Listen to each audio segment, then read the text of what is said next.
یہ اس کو کہتے ہیں عشق، عشق کی بات. یہ باتیں جو ہیں وہ عشق کی ہوتی ہیں. ایسے صحابہ کرام کو حضور صلی اللہ علیہ وسلم سے عشق تھا. تو جس سے عشق ہوتا ہے نا، حضرت عائشہ رضی اللہ تعالیٰ عنہ فرماتی ہیں کہ میں نے حضور صلی اللہ علیہ وسلم نے جب احرام پہنا تو میں نے آپ کے سر مبارک میں خوشبو لگائی. آپ کی سر میں مانگ تھی اور آپ نے بالوں کو یہ شہد کی طرح سے ایک دوائی ہوتی ہے اسے چھپکایا. کیونکہ 8 دن کا سفر تھا تو راستے میں بال بکھر نہ جائیں، آپ کے بال بڑے تھے. تو حضرت عائشہ فرماتی ہیں کہ جو آپ کی مانگ مبارک تھی نا، اس میں نے مشک کی خوشبو لگائی. تو کہتی ہیں کہ مجھے وہ منظر نظر آ رہا ہے کہ آپ کے مبارک سر میں خوشبو لگی ہوئی ہے. اب اس بات کی کہنے کی کوئی ضرورت نہیں ہے، لیکن یہ عشق کی بات، عشق کی بات. جب حضور صلی اللہ علیہ وسلم کی حدیث کو بیان کرتے ہیں تو وہ جو منظر ہے نا، اس منظر کشی کو بھی بیان کرتے ہیں.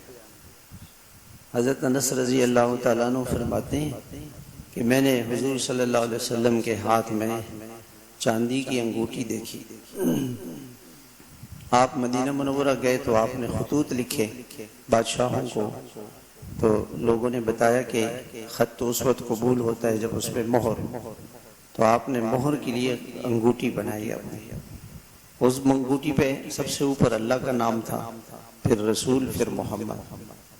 یعنی ہونا تو یہ چاہیے تھا نا محمد رسول اللہ، لیکن ادب اتنا تھا کہ اللہ کا نام اوپر، پھر رسول، پھر اپنا نام سب سے نیچے. جب مہر اگر الٹی لگائیں گے تو سیدھی لگے گی. تو اللہ کے نبی علیہ السلام کی جو مہر تھی وہ سیدھی نظر آتی تھی، اور لگاتے بھی تھے تو سیدھی نظر آتی تھی. عام طور سے تو مہر الٹی لگاتے ہیں تو وہ سیدھی نظر آتی تھی. تو آپ علیہ السلام کا معجزہ یہ تھا کہ کوئی ادھر سے انگوٹھی دیکھے تو اس پہ ایسے محمد رسول اللہ لکھا ہوا تھا، ایسے لگاتے تو بھی سیدھا ہی لگتا. یہ معجزہ تھا. تو حضرت انس وہ عشق کی بات کر رہے ہیں کہ مجھے وہ منظر نظر آ رہا ہے کہ آپ علیہ السلام کی انگوٹھی وہ چمک رہی ہے. تو یہ عشق کی باتیں ہوتی ہیں. حضرت شیخ کے والد رحمۃ اللہ علیہ بے اختیار زبان پہ لبیک اللہم لبیک لبیک لا شریک لک لبیک ان الحمد والنعمت لک والملک لا شریک لک، یہ کلمات آ جاتے تھے.